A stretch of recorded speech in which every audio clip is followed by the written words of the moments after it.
اعوذ باللہ من الشیطان الرجیم، بسم اللہ الرحمن الرحیم۔ السلام علیکم خواتین و حضرات، میں ہوں آپ کا جنید سلیم اور آپ دیکھ رہے ہیں انصاف ڈیجیٹل۔ سر، دو بڑی خبریں آج کی، دونوں دبنگ اور دونوں معزز ججز صاحبان کی طرف سے آئی ہیں، کیا کہیں گے؟ سمجھ گیا ہوں آپ میرا خیال اشارہ کر رہے ہیں ایک اسلام آباد کے معزز جج عبدالستار بابر صاحب کی طرف، بالکل، اور دوسرا آپ اشارہ کر رہے ہوں گے لازماً سندھ ہائی کورٹ کے چیف جسٹس عقیل عباسی صاحب کی طرف۔ واقعی دیکھیں، میں شروع سے یہ کہہ رہا ہوں کہ جیسا بھی ہے، جو بھی ہے، ہمارا عدالتی نظام پچھلے 2-3 برسوں کے دوران جس طرح سے مفلوج ہو کے رہ گیا ہے، اس میں کوئی دو آرا نہیں ہے کہ عدالت پر عوام کا اعتبار اور اعتماد جو ہے وہ نہ ہونے کے برابر ہو گیا۔ لیکن پھر بھی اس گھپ اندھیرے میں اگر کوئی امید کی ہلکی سی کرن بھی باقی ہے تو وہ عدالتیں ہی ہے۔ الٹیمیٹلی آپ کو عدالتوں کا ہی رخ کرنا ہے بھائی جان، اور آپ کے پاس کوئی راستہ نہیں ہے۔ اور جسٹس عبدالستار صاحب نے تو کمال ہی کر دیا نا، لیکن میرا خیال ہے یہ فیصلہ کرنا بھی مشکل ہے کہ دونوں میں سے، دونوں معزز جج صاحبان میں سے زیادہ بڑا کمال کس نے کیے۔ لیکن اس پورے آپ 2 برسوں کے دوران دیکھیں، جب بے پناہ جبر کیا گیا، ظلم روا رکھا گیا، اس دوران بہرحال جب بھی کوئی ریلیف ملا ہے، چاہے وہ معمولی سا ہی ملا ہے، سوئی کے نکے کے برابر ہی ملا ہے، تو ملا عدالتوں کی طرف سے ہی، اور کہیں سے نہیں آیا۔ تو اس یہ جو انتخابی عمل ہے، اس کے بعد بھی جو ایک مہوم سی امید ہے وہ بھی عدالت ہی ہے۔ لیکن عدالتوں نے اس سسٹم پر جس طرح سے عدم اعتماد کا اظہار کیا ہے، اس کا بہترین مظہر جو ہے وہ آج دونوں جو جج صاحبان نے اپنے ریمارکس دیے ہیں ان میں کیا گیا۔ یعنی ہم تو سسٹم پر کر رہے ہیں، عدالتوں میں بھی کئی لوگوں نے عدم اعتماد کا اظہار کر دیا ہے، لیکن عدالت نے جس انداز میں سسٹم پر عدم اعتماد کا یا تحفظات کا اظہار کیا ہے وہ لاجواب ہے۔ خاص طور پہ آپ یہ دیکھیں، جو یہ ہے ہمارے chief justice Sindh high court, انہوں نے کمال کیا۔ میں ان کے صرف 2-4 آپ کے آپ ریمارکس آپ ذرا سن لیں، پھر آپ کو معاملہ سمجھ۔ ان کے پاس کیس زیر سماعت تھا جو انٹرنیٹ کی بندش تھی، ٹھیک ہے۔ چیف جسٹس کے انٹرنیٹ سے متعلق احکامات پر مذاق بنانے پر چیف جسٹس شدید برہم۔ انٹرنیٹ بندش کیس میں chief justice Sindh high court Aqeel Ahmed Abbasi صاحب کے اہم ریمارکس۔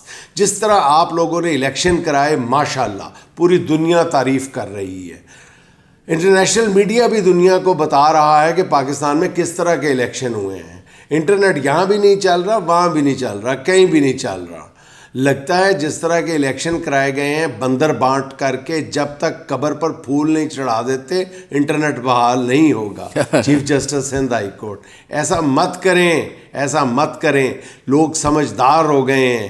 چیف جسٹس صاحب کے ریمارکس ہیں، لوگوں کو سب پتہ ہے کون کیا کرا رہا ہے۔ Chief justice Sindh high court, جس طرح پریشر، یہ بڑی قابل غور بات ہے، جس طرح پریشر کوکر کی ایک ہلکی سی سیٹی بجتی ہے اسے بجنے دیں۔ ایسا نہ ہو کہ جیسے سیٹی بند کرنے پر پریشر کوکر کی طرح سب پھٹ جاتا ہے، اس طرح دھماکہ ہو جائے۔ بڑی خوبصورت بات ہے۔ جو جیتے جاگتے معاشرے ہوتے ہیں وہاں پر اگر کسی نے جبر کا نظام بھی قائم کرنا ہوتا ہے نا، تو تھوڑا سا سیفٹی ویلو رکھتے ہیں کہ جہاں سے وینٹ ہوتا رہے، عوام کا غیظ و غضب جو ہے وہ دور ہوتا جائے۔ لیکن یہاں پر تو ساری پابندیاں ایسا جبر ایسا کہ سانس بھی روک لی ہے، ٹھیک ہے۔ جیسا میں نے کل کے ویلاگ میں عرض کیا تھا کہ احمر بھٹی کو لفٹ منہ پہ شاپر چڑھا کر عدالت میں پیش کیا تو سانس بھی بند، سب کچھ بند، آواز بھی بند آپ کی۔ پھر وہ کہتے ہیں کہ صدر کون ہوگا، وزیر اعظم کون ہوگا، گورنرشپ کس کو دی جائے گی۔ اگر اسی طرح کرنا تھا تو الیکشن کیوں کہہ رہے ہیں؟ ہائے ہائے ہائے، واہ جی واہ۔ کہتے ہیں بیٹھ کے آپ لوگ فیصلے خود ہی کر رہے ہیں، صدر کون ہوگا، وزیر اعظم کون ہوگا، گورنرشپ کس طرح دی جائے گی۔ اگر اسی طرح کرنا تھا تو الیکشن کیوں کرائے؟ یہ بات بہت سارے لوگ سوال پہلے بھی کر چکے ہیں۔ ڈرائنگ روم میں بیٹھ کر عہدے بانٹنے تھے تو الیکشن کرانے کی کیا ضرورت تھی؟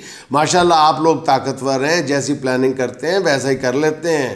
انٹرنیٹ بند کر کے دنیا میں کیوں اپنا تماشا بنا رہے ہیں؟ ایسا لگتا ہے عدالتیں اور سارے ادارے بے وقت ہو چکے ہیں۔ کون ملک چلا رہا ہے؟ ابھی تو انٹرنیٹ چل رہا ہے،